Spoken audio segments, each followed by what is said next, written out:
J'ai trouvé une conversation de groupe où ma fiancée m'appelait, un soutien émotionnel temporaire. Je n'aurais jamais dû ouvrir son téléphone. Ce soir-là, elle l'avait laissé sur la table basse, l'écran allumé, comme une porte entr'ouverte vers un monde que je n'étais pas censé voir. La curiosité n'était pas dans ma nature, mais quelque chose en moi avait pressenti un malaise depuis des semaines, un silence entre nous, une distance qui s'était installée sans bruit, comme une brume.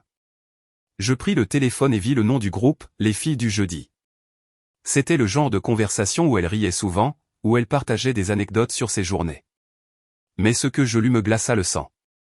Une phrase, courte, tranchante, il est juste un soutien émotionnel temporaire, il ne le sait pas encore. Je restais figé. Mon cœur battait fort, comme si chaque mot s'était transformé en coup de poing.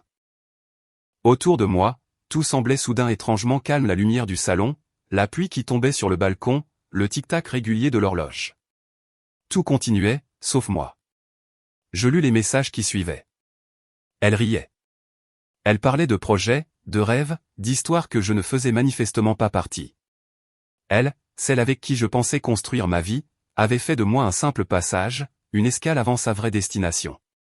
Je posai le téléphone, incapable de bouger. J'avais l'impression d'être un figurant dans un film dont je croyais être le héros. Les souvenirs me revinrent en rafale, nos promenades le long de la Seine, les petits déjeuners du dimanche, les promesses échangées sans un mot.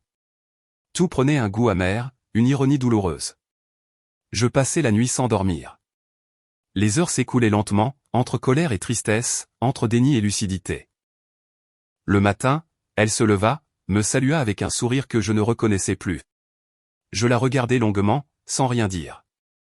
Il n'y avait plus rien à sauver. Ce jour-là, je fis mes valises. Pas dans la précipitation, mais avec une étrange sérénité. J'avais compris que rester, c'était m'oublier moi-même. Je quittai l'appartement, traversai la rue encore endormi, et pris une profonde inspiration. L'air frais de Paris avait un goût de liberté, mêlé à celui de la perte.